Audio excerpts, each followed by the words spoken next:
It feels great. I love the opportunity for Islam to, create a legacy fight like he's always wanted. That being said, what a freaking card. Great card, great fight. DraftKings Sportsbook right now. Islam Makhachev is a pretty sizable favorite, so if you want to put some money on that right now. Islam Makhachev looks absolutely ripped as he teases a brand new physique ahead of his highly anticipated welterweight debut against Jack Della Maddalena. Meanwhile, Ariel Helwani unleashed a fiery rant in the UFC and Dana White for delivering what he implied was the most lifeless announcement of a fight card. And it's just like, this is MSG, and I'm ignoring the main point here, but I'm sorry, this stuff still matters. Posters matter, promos matter, announcements matter. Like this is the same company that went apeshit when I would announce things and would hold secret meetings and stuff. Like, it's Dana tired on Instagram Live. To make matters worse, he tore into the promotion for dropping the news late at night with zero build-up and no real anticipation. Helwani did not hold back as he blasted Dana for simply reading the statement off a sheet of paper with no energy and no spark, turning what should have been a massive moment into a bland and forgettable reveal. Reading off a piece of paper with, like, on a scale of 1 to 10, a -5 enthusiasm that JDM is going to welcome Islam Makhachev to the welterweight division and defend his title for the first time against Islam, #1 pound for pound, at the world's most famous arena, and just like reading it off a piece of paper. No oomph, no excitement, no nothing. Oh, and by the way, maybe the greatest fight on paper in women's MMA history. Adding fuel to the fire, MMA Guru went on a savage tirade against Dana White after the UFC boss dismissed criticism by saying he was busy and had other things to attend to. Guru ripped into him, claiming that this is literally his job and blasting him as a promoter who owes the fans far more effort. I hear you. I'm busy. I got shit to do, everybody. This is your job! You fucking bull cunt! This is your job! You got shit to do? You got this to do! I got shit to do. You're on a fucking plane. What you gotta do, eat breakfast, you fat cunt. Sorry. I know I'm not the only one angry about this shit. $1 billion Paramount deal. Paramount, heads up. You're watching, this dude's holding your fucking company back now. Doubling down, he raged that if supporters of the sport are keeping Dana from whatever else he's going, then he should step aside and get out of the way and hand someone else the job. What else you gotta do? If we're keeping you from whatever you've got going on by asking you to do your fucking job, you promoter of $1 billion company, sorry. Be our guest and fuck off. Straight up. I got shit to do. You're announcing some of the biggest fights. I got shit to do. I mean, come on. I got shit going on, guys. I'm busy. What the fuck are you busy with? You are the promoter of the UFC. That is what you should be busy with. You cunt. I fuck Dana, man. Ruining this company intentionally to the ground. Get off that fucking plane. Get in a fucking office and give us a real announcement of the fucking fights. At a bare minimum. Even then I'd be pissed. On top of that, Lucas Tracy fired shots by pointing out that this was bigger than just the UFC, stressing that Paramount is shelling out $1 billion a year and should not tolerate such half-baked announcements. This is for Paramount. This is for people that are paying the UFC $1 billion a year. You cannot stand for this. It's unacceptable. All right? And I'm also going to show you the comments because, you know, it's not just me. It's not just other content creators that are picking up on this. Everyone is seeing this. Everyone is seeing that Dana White does not care. He cannot be asked. And guess what his first statement shows us? It shows us exactly that. I hear you. I'm busy. I got shit to do, everybody. He's busy, Paramount. Paramount! I know you want Dana White to be the promoter for the UFC. You want him to announce the fights. He hears you. Furthermore, he insisted that the way Dana White rolled out this fight news was flat out unacceptable and nowhere near the standard a company of that magnitude deserves. Dana White is busy with Power Slap, okay? He's busy with whatever the Dana White's gonna get up to that has nothing to do with promoting the UFC. Okay, Paramount, you wanted Dana White. He's a big celebrity. You want him to be the face of the UFC. You want him to be the big promoter. It's one thing to have him do interviews. It's one thing to have him do his post-fight press conferences that get a lot of views. It's one thing to have him around the sport. This is how he's going to be announcing fights for you guys. On these rushed, half-ass live streams in the worst places possible when it comes to having internet connection. Dana White is doing it in some kind of an egg. He's going live from the shell of an egg. On the other hand, Conor Burks pushed back against the criticism, arguing that the UFC no longer needs massive promotional campaigns. He stated that the reality of today's fight game is simple. When Dana White makes an announcement, the wave of content creators across social media will flood the internet with hype clips, reactions, and breakdowns, essentially doing the promotion for free. There was a time where Dana White had to do that, right? There was a time where Dana White and the UFC had to promote this. In the current environment, all they have to do is plant the seed. All they have to do is literally get it out there, and then there's enough aggregators, there's enough people doing content, there's enough people reacting, that they do the work for them. We are included in that, right? We are now reacting to this, and it is spreading the word of it. The aggregators instantaneously have 10 different posts on it. Oh my God, this is a banger, low-key banger, fight card of the year, blah, blah, blah, blah, blah, blah.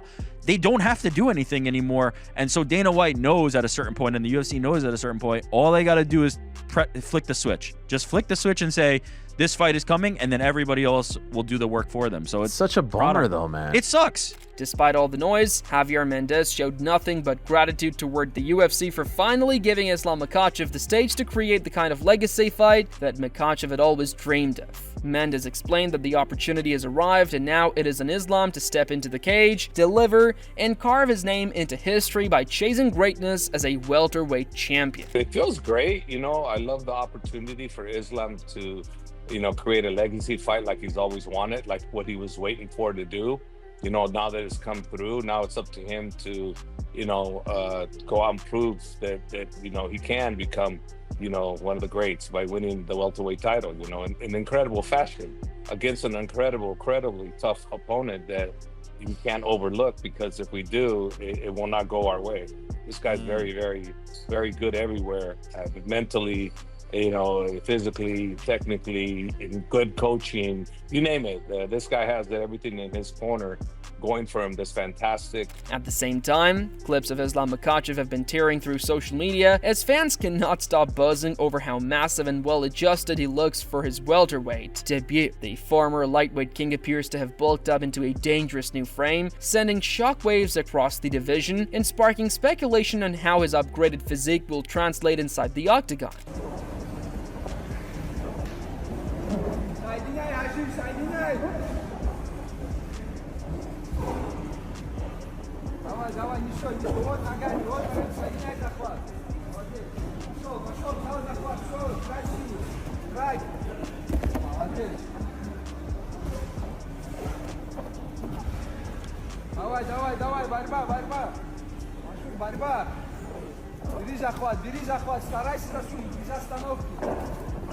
Hence, Islam revealed that the secret behind his dramatic new size was a focused, bulking face powered by Critine. The champion explained that dialing on strength and conditioning allowed him to pack in serious muscle as he prepared to unleash a bigger and stronger version of himself for his welterweight debut.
But not everyone was blown away by Dillon Danis. shrugged off the hype and claimed he could handle Islam Makhachev with ease. Dan has boasted that the UFC roster has never faced a grappler of his caliber and suggested that Makhachev's supposed dominance would crumble the moment he stepped across from him. Dylan.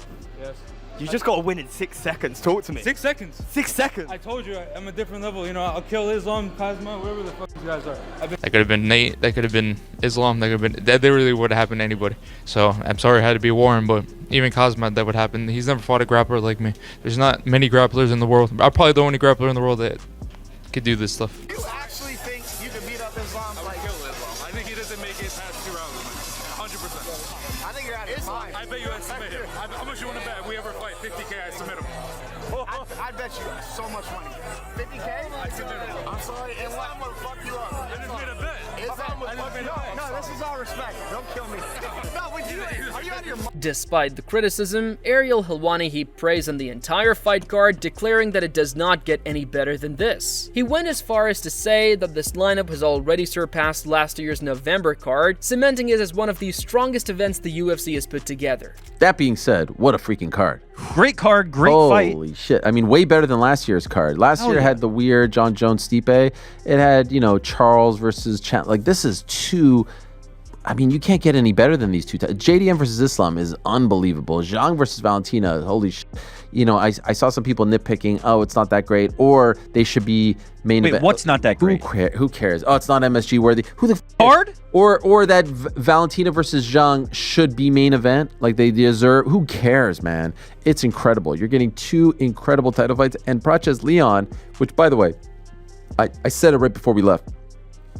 There was no way in hell that Leon was going to Brazil. Additionally, Michael Bisping weighed in by pointing out that Jack Della Maddalena is the naturally bigger man and has consistently displayed rock-solid takedown defense. Bisping acknowledged that Islam Makhachev has sharpened his striking over the years, but stressed that when it comes to pure boxing and punching ability, JDM might just be the best in the entire UFC. And I'm looking forward to it, but I'll tell you what, Jack Della Maddalena is bigger. He showed that he can stop takedowns. On the feet, there's absolutely no question.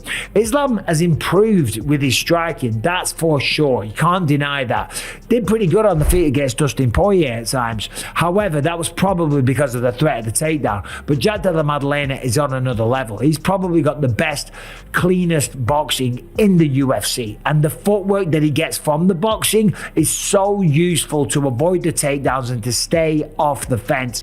Moreover, Bisping also turned his attention to the betting lines, noting that Islam Makhachev is coming in as a heavy favorite. He hinted that throwing some money on Jack Della Maddalena might not be a bad idea at all, since it would be shocking if JDM defied the odds and walked out still holding the belt. DraftKings Sportsbook right now, Islam Makhachev is a pretty sizable favorite. So if you want to put some money on that right now, that might not be a bad idea, because it wouldn't surprise me if we see an upset here and Jack Della Maddalena is still the champion at the end of the day. Building on that, Colby Covington threw his support behind the betting odds, leaning toward a 3-1 scenario in Islam's favor. He argued that while Jack Della Maddalena has long been tagged with the label of weak takedown defense, his striking power makes this matchup dangerous and unpredictable. I mean, I seen the odds were pretty big. They favored Makhachev like 3-1. So I guess I got to go with the odds if they're going 3-1. But just because JDM doesn't have good takedown defense, but you never know. It's a fight, and JDM has some good hands, so it should be an exciting fight for the fans. Even so, Javier Mendez dismissed the lopsided odds that heavily favor Islam Makhachev and warned that the fight is far tougher than the betting odds suggest. He cautioned against getting carried away with betting lines, reminding everyone of fighters who were 15 or 20-1 favorites only to end up getting their backsides handed to them after underestimating the opponent. Mendez stressed that Team Makhachev is not making that mistake, and they're preparing for Jack Della Maddalena with full respect. I don't believe those odds. I'm sorry. It's a lot tougher fight than what the odds are saying. I'm not going on that. You get caught up with that stuff. You know, that's when it could go bad. Just think about the people that were like 15 or 20-1, and all of a sudden they go out there and get their butt kicked. You know, underestimating their opponent. You know, it's dumb. I'm not underestimating this guy. If anything, it's a 1% advantage for us type fight. That's the way I want to look at it. Interestingly, Javier Mendez revealed that for the first time, he actually sat down to study tape on an opponent and break down patterns specifically for Islam. He admitted that Jack Della Maddalena is a tricky puzzle who's not easy to read. I never watched tape for Islam. I never. This is the first time because I respect this guy that much, and he's a puzzle. He's not that easy. I'm telling you, he's not that easy. So we'll get him. I believe we'll get him, but he's not that easy. And I have to be confident that we'll get him, because if I don't believe that I'll get him, then what's the point of watching the videos, right? We can't get him. No, we'll get him. We'll get him. It's just very difficult because he's so damn good. Then he goes in believing that, because when he gets in there with Islam, you're going to find out a whole different story, because I'm sorry, they're completely different. And by no means is Islam an easy for anybody on the stand-up. Any MMA fighter that's a striker, there's not going to have an easy time with him. I've been with this kid like going on 11 years of watching him just destroy everybody on the stand-up, guys that are much better stand-up than him, and he still destroys them. So no. Don't go by what you see. When you get in there with that man, it's a whole different ballgame. But even with that, Mendes still expressed confidence that they will get the job done, but made it clear that he fully recognizes the toughness and danger JDM brings to the table. We can do it all, so for me, it's one of those scenarios that let's see what he gives us. And remember, I always say we can change Islam, second to second, minute to minute, round by round. So I'm prepared to go 5 rounds like that. So if we need to do that, we will do that, and Islam will do that, because whenever Habib tells him to do something, or I tell him, or Magomed or Saif Safula, Magomed actually doesn't work the corner, but Saif Safula does, or Magomed, the boxing coach, and he'll do it. He's always listened to us. He's never not listened to us. He's one fighter I can honestly say is the greatest fighter that I've ever trained that actually listens to corner advice. Weighing in, Robert Whittaker weighed in by calling the matchup a very tricky one, but made it clear that he's siding with Jack Della Maddalena. Whittaker believes JDM has the perfect mix of tools to hold his own in the stand-up exchanges, while also bringing enough grappling ability to halt Islam Makhachev's relentless game. In terms of this fight, it's interesting, isn't it, man? It's so compelling. Yeah, very tricky. But you know what? I'm gonna go Jack. I reckon. Yep. Well, okay. Obviously, I'm going Jack. Everyone knows. We always back the Aussie. Yeah, but what I said at that time, just then, that was objective. Okay, that was objective. Okay. As you can be. Because I think Jack has that X factor. I think he has the gut, the grit, the determination to fight the takedowns, to fight the ground, the takedown attacks that Islam is going to go for. And I think in a striking fight, straight up, Jack is better. I think he wins in the hands.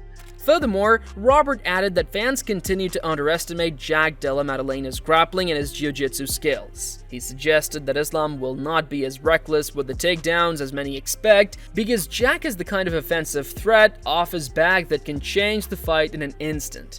Yeah. I think Jack's got the better game to strike over 5 rounds than Islam does as well, especially if Islam is trying to go for takedowns during the fight. Yeah. I think, and this is people sleep on Jack's grappling game. They sleep on his jiu-jitsu. I don't think Islam is going to be as gun-ho with the takedowns as everybody believes, because Jack has that level of offense off his back. Expanding on that, Whittaker compared the matchup to the first fight between Islam Makhachev and Alexander Volkanovski, but argued that Jack Della Maddalena is in an even better position to exploit Islam's flaws. From the things that I remember seeing in the Volk fight, their first pairing, I see the fight potentially going that way, but I think Jack's in a better position to take advantage of the things that Volk couldn't. I think he's got better hands, especially over 5 rounds with the longer arms and the reach, especially considering Islam's going to be trying to close that distance to get closer. Jack's tight fighting is so high level.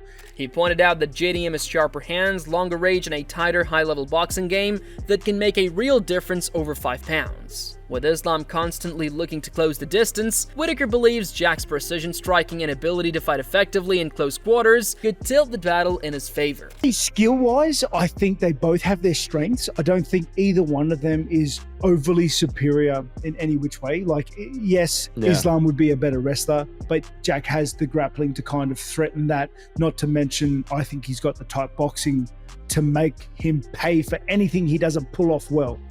Yeah. I do think Islam has got the kick superiority.